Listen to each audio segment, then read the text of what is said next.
Hello， 大家好，欢迎来到硅谷101，我是陈倩。2024年一跨年，我就收到无数人问我的短信，你要去 CES 吗？你啥时候去 CES 啊？你机票订了吗？你酒店订了吗？咱们在拉斯维加斯聚起来呀！那么 CES 呢，全称为 International Consumer Electronics Show， 也称为国际消费类电子产品展览会，每年在美国拉斯维加斯举办，至今呢已经有57年的历史了。那已经呢成为了全球消费电子领域最新趋势的风向标，很多科技巨头和初创企业都会在这里发布他们的新产品或者正在研发的概念演示，给外界一种我们很酷哦的引领科技潮流的感觉。而今年呢2024年更是有4300多家企业参展，包括呢全球各地慕名而来的1400多家的初创企业。所以呢，身为一个科技商业内容的 UP 主，我今年呢在北京颐和园滑冰车。虽然呢，我本人今年因为在北京出差没去成 CES， 但是呢，今年的 CES 依然是非常大的看点。我们就派了硅谷101的研究员 Jeremy 前往拉斯维加斯的现场。这个视频我们就跟随 Jeremy 在现场的探诊脚步去看一看2024年的 CES 有什么新潮流趋势，有什么酷炫的产品发布，科技在把我们带向什么样的未来。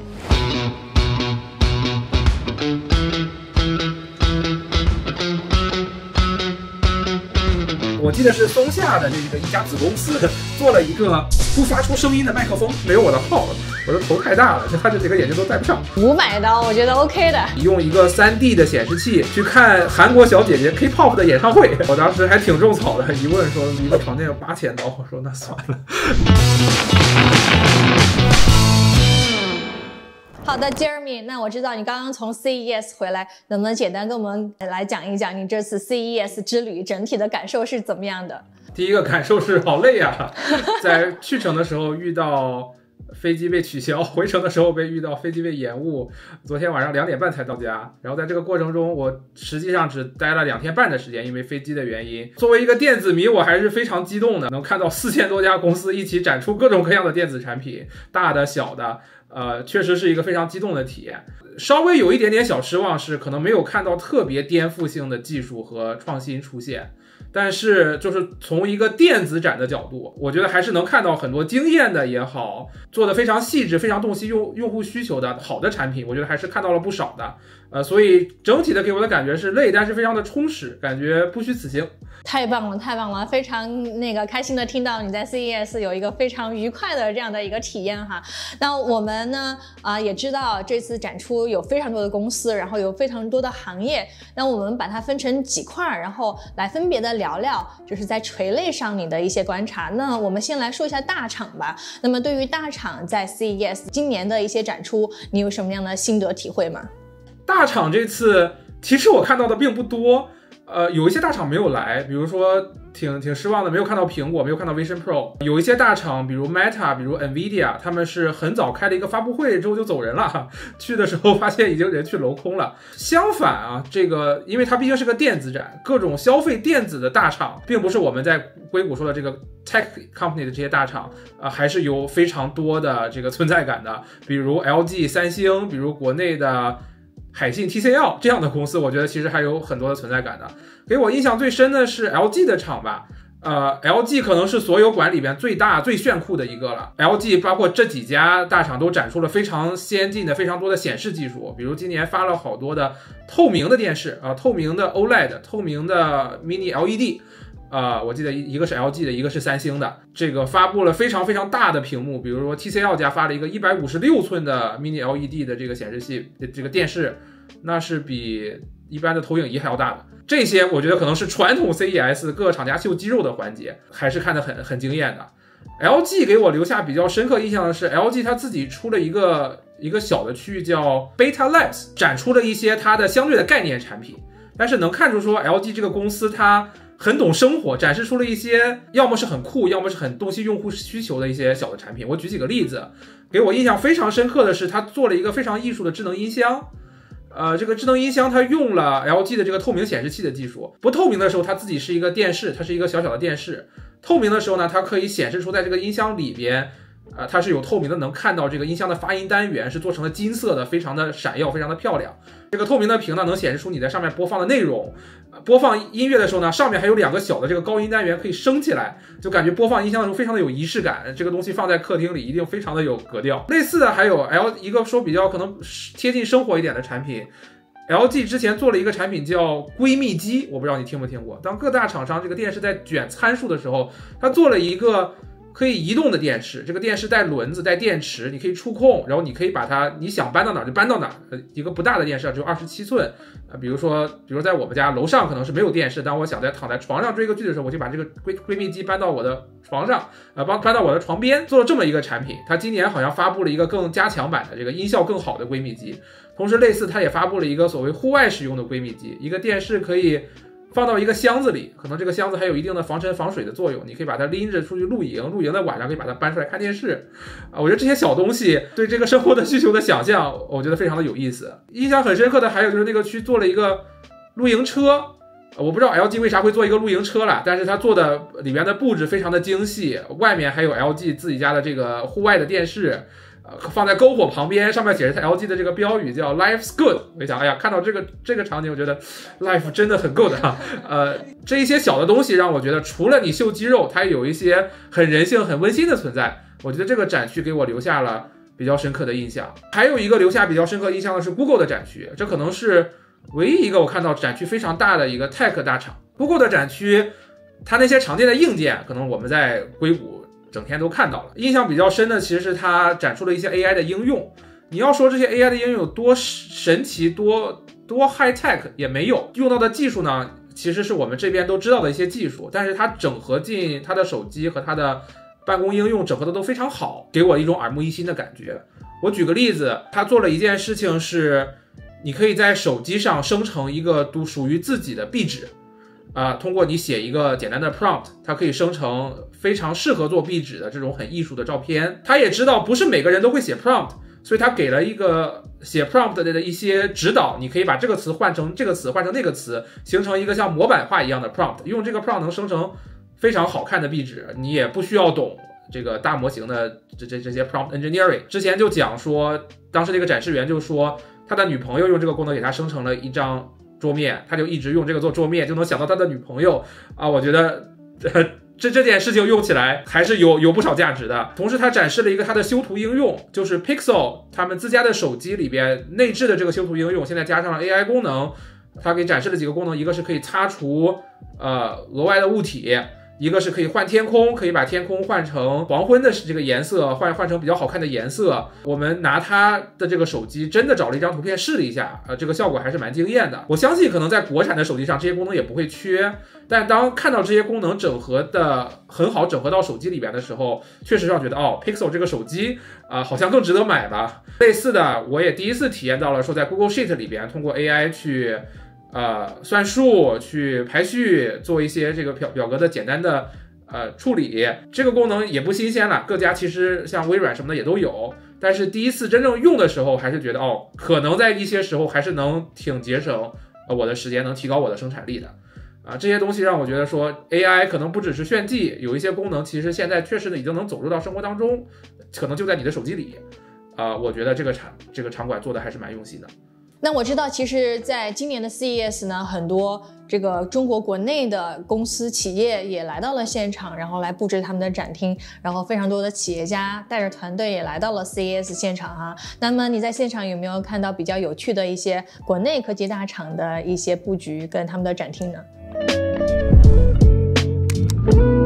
首先整体来说，中国企业的密度非常高，尤其是机器人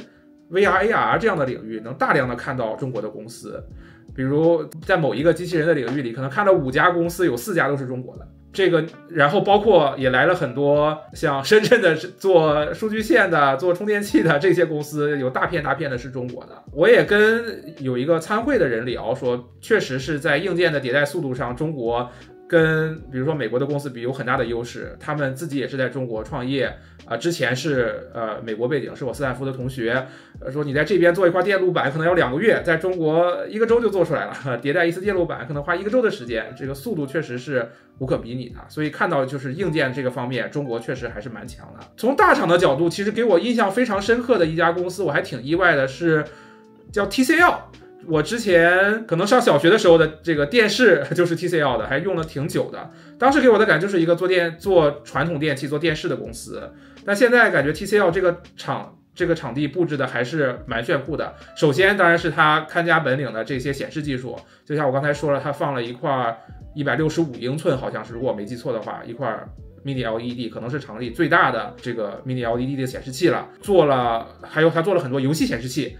放了一排各种各样游戏的外设，非常的炫酷给我印象很深的是，它底下有一个可能是子品牌叫雷鸟，这里边它有做 AR 眼镜，今年我觉得还蛮厉害的。在 AR 眼镜里边，可能一个最基础的 use case，有的时候你可能甚至不能称它为真正的 AR， 就是眼镜式显示器。我戴上一个眼镜，这个眼镜能像投影一样，在我可能视线大概4米外能投出一个100寸的大屏，我可以用它打个游戏、看个电影。我在飞机上，或者在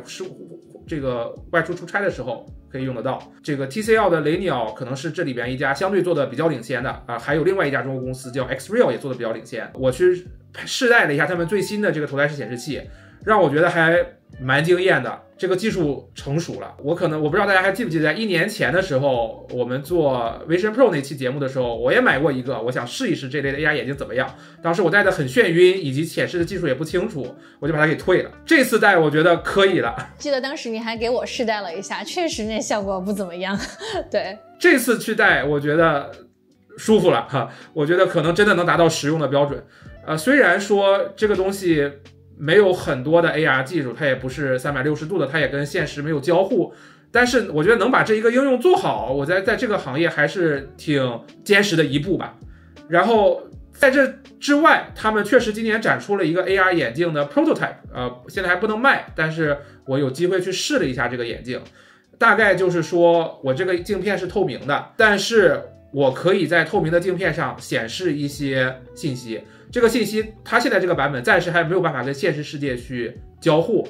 但是比如说我可以看导航，我可以看信息，在它的网站上还做了更多的应用，比如说我去查看日程表，我可以去控制我的这个家电，它自己可能还有耳机的功能，还有摄像头的功能。当然了，这个产品显然还没有很成熟，但是能在硬件上把这个东西做出来，且做到一个佩戴相对舒适的程度，我觉得已经是挺大的一步的创新，我觉得这个要给点个赞。另外他还发布了一个我自己还蛮感兴趣的技术，我自己一直是一个电子书的还相对比较重度的使用者，我读电子书多于读纸质书他发布了一个显示技术，是在液晶屏和电子书之间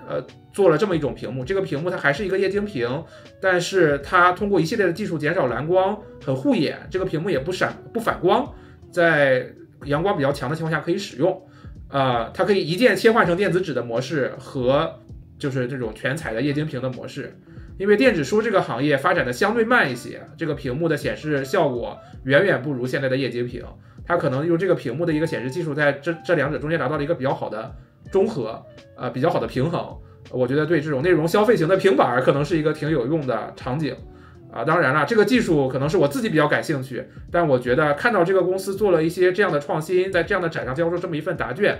我觉得还是挺自豪的，作为一个家乡企业那其实刚才你说到 TCL 的时候，已经提到了这个 AR， 可能还有 XR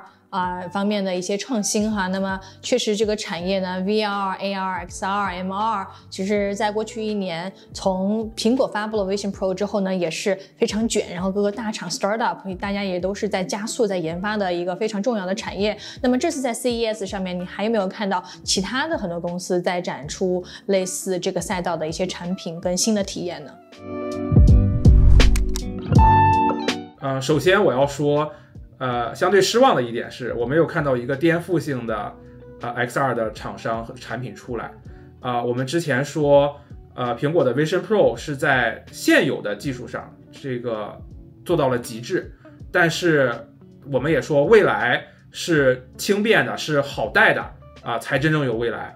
在这个领域呢，我还没有看到说一个产品已经达到了一个非常高的完成度，但是呢，我看到了几家公司在这个场景下做出了 prototype， 且就像我说的，能够相对舒适的佩戴，且有一定的功能。刚才的 TCL 是一家。另外一家就是我刚才提到的这家叫 Xreal， 它也是起家于做这种头戴式的眼镜显示器，今年也做出了一个 AR 眼镜的 prototype。它跟 TCL 有点相反，它的这个镜片可能无法100%的透光，也就是说你可能不能把它像一个真的眼镜戴。它为了看清这个显示器显示的内容，它这个镜片可能需要暗一些。但是它这个眼镜上有2个摄像头，可以做到的是，它可以识别你的手势，它还可以识别平面。这也就是说，这实现了所谓 AR 定义里的一些功能，让虚拟的世界可以跟真实的世界有一些交互了。比如说，我识别出这是桌子，我可以在桌子上显示出一个苹果，或者是我可以通过手势来控制我的 AR 应用。我觉得把这样的技术做到这样的一个体积，也是很值得称赞的。但我认为像这2家公司 TCL 也好 Xreal 也好，我觉得可能都是在软件和生态上还有非常长的路要走。他们不是 Meta， 他们也不是 Apple， 他们可能比较难以建立起像他们这样比较强的软件生态。但换句话说，即使是 Meta， 它可能现在的软件生态也没有那么强。他现在把这个硬件做出来了，有没有人真的会愿意在这上面去搭应用，把这个 AR 的应用给做出来？我觉得是比较大的一个问号。但我觉得在硬件这个角度上，确实是还有蛮大的进步的。还有就是 Meta 的眼镜 ，Meta 没有自己的展区，但是 Meta 跟这个联名的 Ray-Ban， 它的这个眼镜是在场上有展出的。我当时这个场好像挺挤的，我没有挤进去，因为这个眼镜我在湾区看过了，可能没你们想的那么 fancy。这个眼镜没有任何的显示功能，它就是一个普通的镜片。它能做的是，第一，两边有2个摄像头可以拍照，有人说能达到 iPhone 11的水平，然后自己是一个骨传声的耳机，戴的时候这个腿上可以当耳机放声音，还有就是它有一个语音助手，这个语音助手是基于 AI 大模型的，但有我的朋友说可能现在体验还不是特别好。这个眼镜我觉得没有特别多高调的功能，但是它把这几个小的功能我觉得做的还是蛮不错的，所以我之前是有购买的冲动的，但是后来发现它做的还比较初级，没有我的号，我的头太大了，它这几个眼镜都戴不上。我也知道我有朋友其实在做他眼镜里的这个大模型，我自己也相对看好眼镜里放大模型这个方向，因为比起其他的公司像 AI Pin 也好，或者你在手持一个东西也好，我认为在眼镜里边，你本身你也有耳机，你本身也能放话筒，我可以直接跟它交互，未来还能显示出来。我倒是觉得眼镜可能是未来这个大模型硬件一个很好的切入点。所以 Meta 这条线我也比较看好，现在它还没有拿出一个特别强的产品来，但我觉得我会持续的关注。我还蛮惊讶这次 Meta 没有一个特别大的展的，因为就是 Meta 如果要进军元宇宙，它就是说要让10亿人都用上它的这个XR 的头盔显示嘛，所以它在硬件方面应该是投了非常多的钱，并且在未来是要占据非常大的市场份额的。我还蛮好奇或者是蛮惊讶，它这次没有一个特别大的展区来显示它的这种各种各样的头盔的。是，我去的可能也比较晚，我是最后一天的时候去的，已经人去楼空了啊，好像不是那天就空了，可能就是展的前1-2天是对媒体开放的，它可能主要是在那里发布，其他的时候它就没有了。除了硬件，我这次还看到了挺多软件以及 AR、VR 的 use case。我觉得一个传统的应用领域当然是游戏了，这也是可能 CES 很多厂商愿意秀肌肉的领域。VR、AR 游戏我体验了几个，一个给我印象很深刻的是一款射击游戏。这个厂商呢，它是基于像 Meta 的 Quest 3去开发的。它在我身上穿了一个像防弹衣一样的马甲，然后手上戴2个手套。我在玩的时候呢，我可以直接用手枪去 biu biu biu， 我可以去打这个怪物。同时呢，我被打中的时候呢，在打的这个地方还会震我一下，告诉我这儿被打中了啊，然后我还需要去各种去移动去躲避这些子弹。我觉得真的玩起来还是蛮有意思的。还有一个游戏，不知道算不算严格的 AR 了，是一个滑雪的游戏，它做了一个真正的这个像滑雪板一样的这么一个板，你需要站在上面，然后去控制平衡。左踩踩右踩踩，然后就可以控制这个滑雪的移动，然后这样来躲避障碍物，来这个吃金币等等。真正的玩起来确实觉得真实的这个体验还是非常爽的。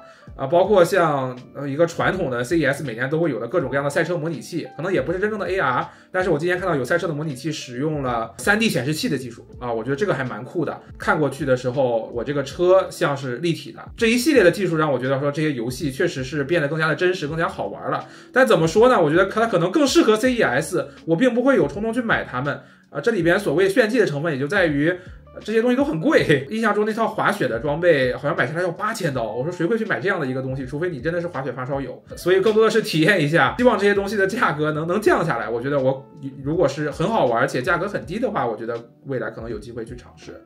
除了游戏之外，我还看到了一些别的应用，印象比较深的是佳能的展区。佳能在一家 NBA 球队的这个球馆里好像布置了40多个相机，然后它能做的是把一场球赛每一时每一刻每一个球员的运动都能转化成一个 3D 的图像。这个 3D 的图像你可以在正常的设备，比如说手机、平板上查看，你也可以带上 VR 头显去查看，你可以从顶上看，你也可以到运动员的视角去看，然后你每一时每一刻这个运动员在哪，他做了什么，你都能看得出来。他这套东西说是已经落地的，能够用于运动员的训练。我觉得这个还蛮实用的。最后一个应用，我记得印象非常深的是元宇宙，这个我还挺惊讶的，因为我自己之前对元宇宙并没有那么看好。这次来的不是 Meta， 来的是一家韩国的公司，是乐天旗下的一家元宇宙公司，我没有记错的话叫 Caliverse，或者他们家这个公司的产品叫 Caliverse。一进这个展厅，我就还蛮惊艳的。他做了一个场景是说有一个小姐姐在打碟做 DJ， 然后是周围是这个绿色的背景，然后上面的显示器就显示出这个小姐姐在一个元宇宙的虚拟演唱会，一个特别宏大的虚拟演唱会里边打碟的样子，就是把它这个真实的场景搬到这个虚拟的世界当中。我觉得非常的震撼。然后让我印象中比较深的是，元宇宙在一个跨文化的场景里可能会挺有应用场景，可能也会挺吸引我的。当时给我展示的一个场景是你用一个 3D 的显示器去看韩国小姐姐 K-pop 的演唱会这个看着小姐姐就像你真的在你面前跳舞一样。我说哎呦，我没怎么看过 K-pop， 但是我这课还挺种草的。我觉得因为元宇宙有这种 immersive 的特性，你能够去体验一个完全不同的文化，可能会让我挺有兴趣的。比起那些在元宇宙里边各种世界里边各种房子里到处跑我觉得可能挺有前途。这次一个完全不同的文化来的元宇宙，让我觉得元宇宙还可以这么玩那接下来我们再来说一下 AI 吧。那今年肯定 AI 是一个非常非常大的主题。刚才你其实在谷歌那边也已经说到 AI 跟谷歌手机然后跟一些软件上面的一些整合。那我在朋友圈里面有看到很多人说就是 This year is everything is all about AI， 然后很多公司就是 all in AI。你在现场有没有看到什么样的不管是初创企业还是大公司，他们对 AI 上面一些比较有意思的布局？如果问这个的话，可能我的答案会让你失望。我还真没有觉得今年的 AI 有什么特别亮眼的应用。这有很多原因因为这毕竟是一个硬件的这个展。我们之前在机器人那期也探讨过，其实很多 AI 放到硬件上或者放到机器人上还有挺长的路要走。以及呢，它毕竟也是个硬件的展，所以我并没有很花精力去看那些纯软件的展区。刚才说到了一个是 Google，我觉得展区的非常不错。还有一个很出圈的应用叫这个 Rabbit， 它是一个手持的 AI 终端，它可以打破各种应用的界限。我可以通过语音和这个简单的交互，让这个 AI 的助手我帮你做一系列的事情，包括像打车呀、买东西呀等等。但是这个公司印象中只有第一天去做了一个媒体发布的时候好像也没有几台真的机器，所以后来它并没有布展。所以我也很遗憾，并没有看到很多。我一直在就是默默的看有哪一些 AI 的应用让我觉得还挺有用的，没有看到什么真的这种大模型的应用。但是我可以说几家我看到还不错把 AI 应用在日常生活的硬件当中的事情。第一个想到的是三星。其实说实话，三星的这个整个场馆比起 LG 让我稍微有一点失望。它整个在喊的一个口号是 AI for all，它更多的是希望把 AI 用在我的理解用在一些 accessibility， 用在能够让每一个人能够更好的接触这个世界，能够使用它的一些产品的功能。比如它做了一些，我记得它的遥控器去通过 AI 或者通过一些功能让这个残障人士能够更好的使用。但这个口号喊出来之后，我其实并没有看到特别亮眼的 AI 的应用，只看到了一个是他家的冰箱。他家的冰箱上面做了一个摄像头，你可以当你拿放东西的时候，你的这个吃的它可以自动的记录下来，你的冰箱里有这个，然后呢你拿出来的时候它就会消掉，之后它会告诉你说这个东西要坏了，或者是这个东西你该不该买。这个我自己的生活中是会经常遇到的，我经常会有东西忘了然后就坏掉了。但是他后来说了一句 We proudly support 35 products， 也就是说他只支持35种吃的，那不够呀，所以这个东西可能更多的是个概念阶段。说几家小厂，第一家是婴儿床和婴儿车的公司，我觉得还挺有意思的。这是2家公司哦，但是这2家公司应该是都获了 CES 的奖，所以我是在那个获奖的展区看到的。他们都是把 AI 用在了照顾孩子上。婴儿床那家公司呢，它有摄像头和这个麦克风，它可以识别孩子的哭声和孩子的表情来预测孩子需要什么，他是饿了还是困了。然后这个婴儿车也是，它可以根据孩子这个在车里的情况，必要的时候自动的播放一些白噪音来让孩子这个安静下来。然后它好像还有一些什么自动刹车的功能，我没有细看，但是我其实觉得像照顾孩子这样一个听上去还蛮这个需要精力以及还挺吓人的一件事情，父母可能操碎了心，需要 AI 的一些帮助，让这个照顾孩子的事情能更容易一些。还有一家也是今年获奖的一家公司叫 Seller Canvas，它是一个非常垂类的应用，它是给电商的卖家做了一个产品。它的产品一个是它有一个硬件是一个机械臂，它可以通过这个机械臂的旋转，给你这个电商卖家要卖的比如说衣服拍非常专业的照片，从各个角度去拍照片。然后第二是它有一系列的 AI 的模型和应用，可以把这些照片转化成非常专业的产品介绍页，然后你这个东西直接挂到淘宝或者挂到 Amazon 上，它就可以用了。我觉得这个产品做的好像还蛮成熟，但是我没有看到真实的实物。我觉得能想象这会给这些电商的从业者省非常多的时间。其他的我没有很深的印象，在这方面稍有一些失望。没有，我觉得可能是因为我们平时在硅谷，然后平时我们也是跟得非常紧，各种各样的 AI 的发布啊、更新啊，所以可能我们到 CES 就觉得是，这些东西都是我们平时已经知道的，但是可能也许平时没有跟硅谷这些大厂 AI 发布跟得那么紧的，可能他们到了现场还是会觉得说，原来进步已经这么大了，就是发布出来的东西有这么多新的了，对，毕竟有很多 AI 的技术可能整合的我们并不能直接的看到。举个最典型的例子，各种机器人，他们的导航，他们的避障，这些都是 AI。这些方面确实这几年也有很长足的进步，但是可能不是一个展我们能直接看出来。对，现在 AI 其实很多的进展都是还是在 To B 或者是呢软件的这个赛道里面，这个方向上面，可能要到硬件方面的话，可能还要再等一段时间。那说到硬件，我觉得那个每年 CES 车都是一个特别大的展区，对吧？都有非常多的品牌来展示他们的车，不管是传统的车型还是新能源车。那么今年在现场，你在车展上面有没有什么比较有意思的观察呢？首先说各大车厂这个领域，我只能说我没有完全看懂，因为各大车厂都发布了很多概念。那所谓概念，就是概念车它一看就是不太能落地的车型，这里边有那么几个大类了，一个是各种的电气化，本田发布了它一些电气化的概念车，把这个车的设计重新想象，但具体这个车能落地成什么样，我们也并不清楚。奔驰发布了一个可能离我们更近一点，它发布了它的一个相对入门的车型 CLA 的一个概念车，把车内车外也都重新设计，做得非常的酷炫，当时我还在那个场上合了个影。另外一个比较多的一类概念，我觉得是自动驾驶实现之后对车的形态和车的交互的想象，比如说我们未来的 Uber 的出租车该长得什么样。 LG 有一个展区，起亚有一个展区，他们都是展示了说，当我这个车不需要司机之后，我的这个座椅是不是可以360度旋转，我的车里的人是不是可以有更多的娱乐空间，或者是可以做更多的事情。 LG 可能是对从车内娱乐的这个角度做了非常多的畅想，起亚可能对这个车，有的车是不是可以既装人又装货，我可以怎么样更大的这个利用车内的空间做了一些畅想。我觉得这些畅想还蛮有意义的，但是自动驾驶什么时候落地，我们确实还不知道，可能还有几年甚至10年的路要走。当然了，这里边也有很多无人驾驶的技术公司，比如说各种传感器的公司也都有来，但是这方面的展呢，我没有特别仔细的看。说到几家可能相对明星一点的车企，小鹏这次有来，没有展示它的这个常规的车单，展出了它的飞行汽车。这个飞行汽车我觉得也可能是离落地比较远的领域吧，但是小鹏展出了一个类型，是说我是一个大车，我的车里边装了一个飞行器，这样的话实际上上天的这个部件其实会比较的轻，我这个飞行器可以载1到2个人。然后他还发布了一个车，是这个车自己可以变成一个飞机，我这个旋翼可以从车的这个背后我可以延展出来，非常的酷。这个车做的确实非常的酷炫，但我觉得离真正能够飞起来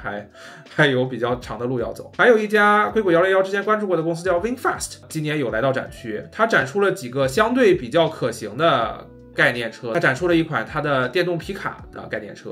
展出了一款微型轿车，就是可能我没有记错的，可能是2个门非常小的一个，可能跟 Mini Cooper 这样体积的车，然后以及它展出了它的 VF9， 应该是它最新的这个最大的这个 SUV， 但这个 VF9 还没有在美国开卖。另外我看到索尼和 Honda， 也就是本田这2家公司合作做了一个新的汽车品牌，是一个电动汽车的品牌叫 Afeela。这也是它的这个车第一次展出，这个车说是要在2025年发布。这个车虽然是个概念，但是已经挺接近真车了。当时因为这个展区并没有让我们能够近距离的进去这个车，但是能看到它在无论是自动驾驶也好，还是车的这个交互上做的非常的炫酷，以及会有一些挺新的体验。我印象比较深的是它里边的一个细节的技术，就是可以说利用了一些 AR 去做导航，它可以在它的这个显示器上在车内的屏幕上显示出该去哪个道，我现在在哪个道，我在哪里该转弯，这样的技术虽然可能是它所有技术里比较小的一个点，但是对于我这种经常开错路的人来说还蛮实用的。我也看到其实场上有一家小公司也做了这件事情，它是利用这个 HUD 头显来做这种基于真实道路的导航，当然他们也是只是展出了一个概念。我这里还想说，其实除了传统的汽车、家用车，我倒是看到了其他各种各样奇奇怪怪的车向这个电气化和智能化的这个迈进。首先摩托车可能是一个比较传统的一个还挺老的概念了，但是我在现场看到了一个非常炫酷的摩托车。首先你想象一下，一个摩托车是电动的，它把这个引擎或者说电机直接放到了后轮里，这个后轮竟然还是镂空的。它把各种汽车上常用的这些自动驾驶、辅助驾驶全部都搬到摩托车上去。它装备了 LiDAR， 你打转向灯的时候，它可以有摄像头给你辅助的看盲区，甚至它有电动后视镜，就是有一个摄像头可以直接看到后面的信息等等。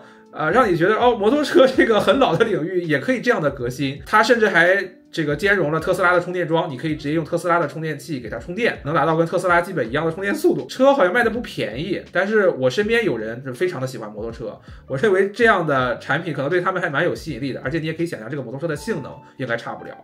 加速呀，这个应该都会非常强。类似的，我还看到了电动的自动驾驶的挖掘机的概念，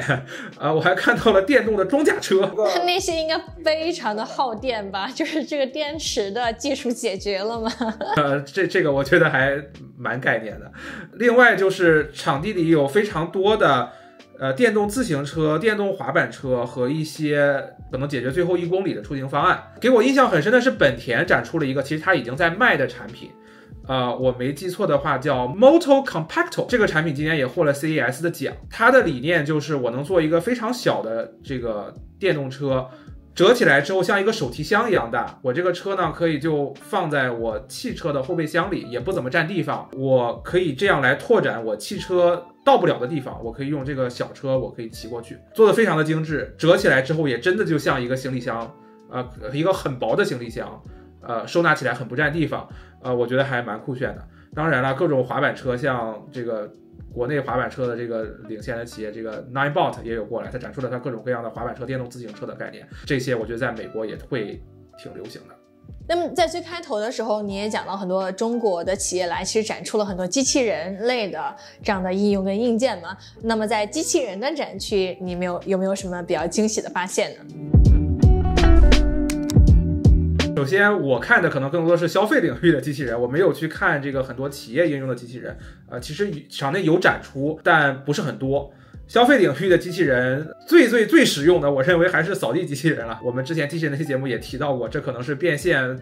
目前做的最好的一种机器人了。国内的这几个大厂都来了，什么石头、云鲸等等。我看到其实挺有前途的2个领域，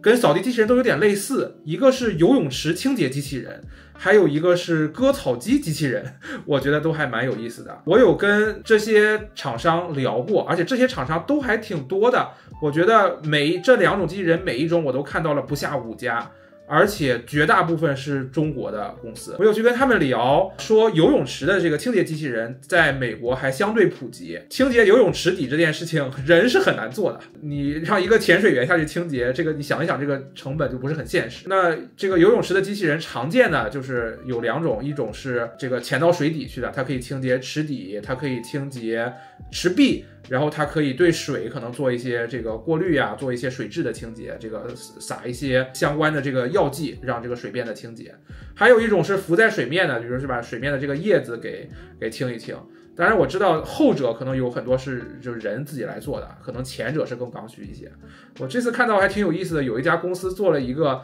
2用的机器人。这个公司这个机器人有点像潜水艇，它可以往自己的机器人里注水我注水多了呢，我就变成沉底了，我就可以去清洁底下。我把水排出来呢，我就可以去清洁水面，这个实现了1机2用。我觉得这个领域还蛮有前途的。你也可以想象它会用到一些可能相对简单一些，但是这个 AI 也好，算法去这个规划路线也好都有一些使用。还有一个比较相似的就是这个割草机机器人。割草机机器人在欧洲非常的普及，说好像现在已经大面积普及了，在美国可能还在比较早期的阶段。据说一大原因是欧洲的这个人工成本可能比美国还要高，那在美国的成本也不低啦，所以我认为未来还是挺有空间的。就是你可以想象成它长得就挺像一个大号的扫地机器人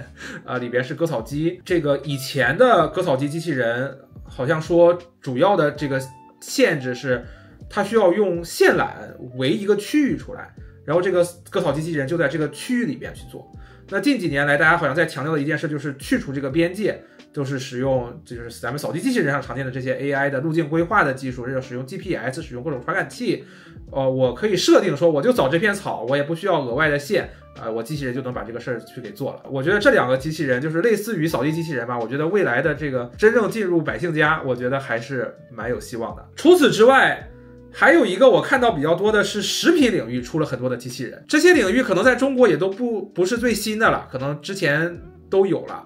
但我认为在美国一个这样人工成本这么高的地方，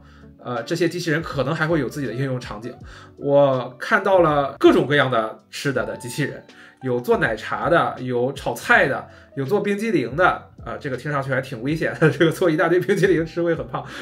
有做棉花糖的，有冲咖啡的，还有一个更厉害的是这个咖啡它能拉花的，而且拉的还挺好，起码比我拉的好。这各种各样的机器人都有。其中我跟有一个这个做奶茶和炒菜的这个机器人，他有一个创业公司，我跟他聊了一下。当然了，他是从创业公司的角度，当然希望这个 sell 他的产品，但是他算了一笔账，我觉得印象还挺深刻的。他说，如果你开一个奶茶店，在美国加上保险加上税，一个人1小时至少得付20美金。如果你一个店雇3个人，那可能1个月就得付个8、9千美金。它的设备呢，它是一整套设备加上里边的机械臂，它1个月就1000租金它是租给你。那如果是这样的话，1/8的成本似乎还挺有吸引力的。当然我也相信它这个奶茶应该做的没有人做的好喝，它更多的是满足你快速的想喝一杯的需求，比如说什么放在学校里，放在商场里，我就累了，我快速的喝一杯，或者我吃个快餐等等。如果是站在这个角度，我觉得可能还挺有前途的。我对这个行业并不了解，但是看到各种各样做吃的机器人，我觉得未来可能也会有一些东西他们可以做的还挺好吃的。那还有一个领域呢，也是你当时在现场就是给我发短信说，看到3D 打印非常的让你兴奋，来跟我们讲一讲具体有什么产品觉得非常的好。对， 3D 打印在这个展馆里还有挺大一片。我之前对这个技术的关注不多，但是当这次真的看到他们打印这个打印机以及打印出来的东西的时候，我觉得还是挺激动的，感觉这个技术会在未来越来越多的走进我们的生活当中。比如我看了一家公司叫 Formlabs， 也可能是美国相对大一些的这个 3D 打印公司。首先是它能打各种各样的材料，它能打特别硬的，他们叫 resin这个树脂，能打比较软的叫 powder， 现在还能打特别软的，可以打硅胶。那在手里一弹一弹的，现在各种各样的材料都能够打印。这个有单色的，现在还能打印出各种颜色的，它不需要额外上色，你直接出来就是好几个颜色的。这个 Formlabs 这家公司应该是有不少的业务是就是给这些工厂去生产零件，所以能看到说他们打印的精度确实非常高。你这个东西拿在手里非常有质感，我不知道他们这个具体用什么样单位来测量，但是我感觉是非常精细的。然后呢，也看到了中国的公司，中国有一家挺大的公司叫 Creality， 这个听他们这个展区的人描述啊，这个中国的公司进来跟这些 3D 打印厂商去卷啊，就把这个成本给卷下来了。感觉他家的这个精度也很高，但是好像跟前面的这家美国的公司比，它的成本会低很多。我还特意去问了一下，他这家的这个 3D 打印机可能便宜的几百刀就能买一台，当然是比较小的家用的，大的可能有这个几千的，我记得 Formlabs 可能还有几万的。然后呢，打印的耗材成本似乎并不是很高，我这儿只问了这个 Creality 的，他说1公斤的原材料大概是20刀，那如果比如说你打一个小花瓶，可能几十克，那可能就1刀，甚至就是几刀，甚至不到1刀。所以打一个东西的这个成本，其实现在尤其是有了这些中国公司的卷，下降的还是挺多的。你也刚才听到了，可能现在就是逐渐有2个分支，一个分支是向工业生产去做，去帮助这个工业界去大规模的、相对快速的生产一些零件。还有一支呢，就是逐渐的民用化，我做一个很便宜很小的这个 3D 打印机，这个 2C 来卖。我记得之前小米的这个米家生态链里好像还有一家公司，我记得那家公司好像也有参展。我去问说民用的这个 3D 打印机大家都买来干嘛呀？这个厂商它里面有一个人告诉我说，中国的家长买这个东西用来激娃，说买了这个机器让孩子去学习 3D 打印，去学习 3D 建模。我觉得好像对中国来说这个 use case 还挺强的。另外在美国好像没太有这个 use case， 更多的是我比较喜欢自己做一些小东西，或者是比如说我是个设计师我想要把我的这些这个小艺术品能够给快速的实现出来，有人会去买这样的东西。这里边提到的，尤其是在民用领域，这个 AI 的兴起对这个行业会有不少的改进，因为你们可以想象一下，去做 3D 建模这件事情的门槛是很高的。我想把一个零件这个 3D 的世界里给你这个画出来，并且各种的参数标出来，其实并不容易的。然后你有了生成式 AI， 那么生成一个 3D 的这个零件，或者我就想打个小工艺品，让我让 AI 生成一个，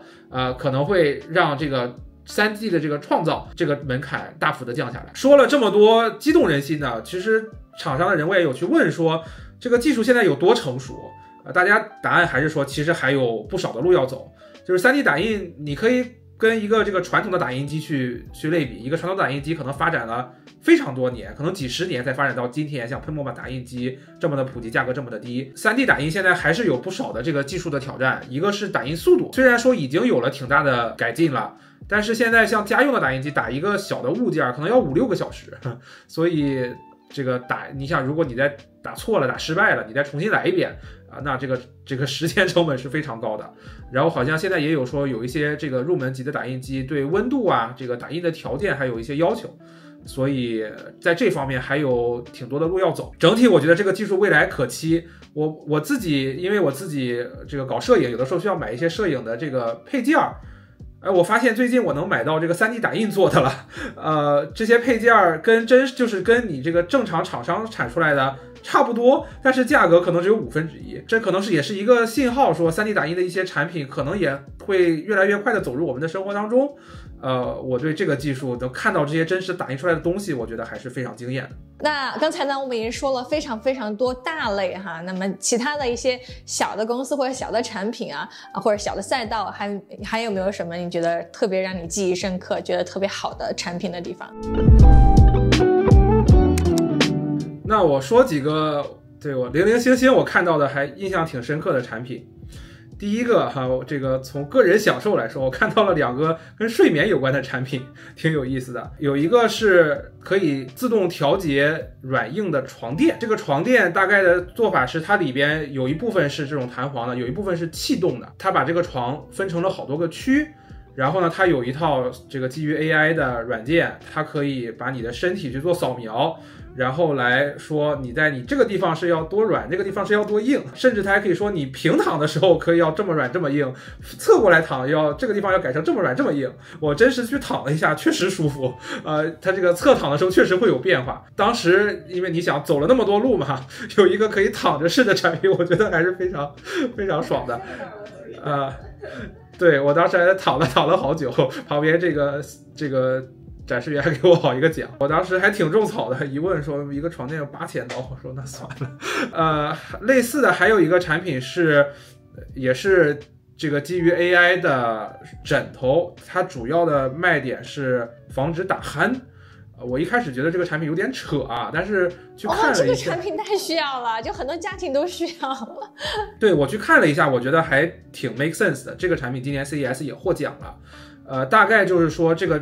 枕头里面也是有这个气垫，我通过对你这个身体的监测，如果我意识到你打鼾了，我就是通过我让一边的这个气垫充气，缓慢的充气，我把你的头移向另外一边，让你的一是气道通畅，二是这样就可能阻止一些打鼾。没有试过，一个枕头也不便宜，好像要500刀。这个看上去他们做的还蛮严谨的，比如说他们这个充气的速度非常的缓慢，以至于让你听不到它在充气。我觉得还是蛮有想法的，对很多家庭可能会挺需要的。我想很多家庭里面的这个老婆那一方都非常的想要买这样的一个产品，500刀我觉得 OK 的，大家会买的。对，这个就我爸妈好像我爸就经常打鼾，所以我妈有的时候也挺苦恼的，我觉得这个不错。另外可能离我们生活稍远一点，但是我看到了2个非常惊艳的农业产品，这2个产品也分别都获了今年的 CES 的奖。第一个叫 Air Farm， 这个产品主推的是一种特别省水的快速种植农作物的，可以理解它是一个智能大棚。它的做法是，首先这个大棚是充气的，通过充气我可以快速的建起这样一个大棚。那这个大棚里边呢，它会把水做成这个水雾状，这个根呢不是通过流动的水来吸收水分，它是通过这个水雾来吸收。没有吸收的水分呢，它还会再给凝结回去，然后这样再不断的再喷出水雾。这样的方法可以做到90%的省水，然后还能够产出这些作物。而且呢，这个东西搭建非常的快，所以它里边讲的主要的应用场景是，比如在特别干旱缺水的地方，在战争的环境当中，在这种发生意外事件的时候，可以快速的去建这么一个东西来生产出一些可以吃的植物，以及在一些这个室内，比如说我在一个废弃的工厂里，我可以用这个东西快速的冲起来，我生产植物。类似的，我还看到了类似的技术的一个家用的版本，这是另外一家公司叫 Rice Roma， 它做了一套可以在室内快速的生产这种草本植物的生产系统。作物呢有循环水，它这个水呢会有一个水泵不断的给你循环，让植物可以更好的吸收这个水分。它上面呢有这个全光谱的灯，所以呢它可以24小时的照射这个植物，让这个植物进行光合作用。然后它现场展出了它种出来的一些这个生菜也好，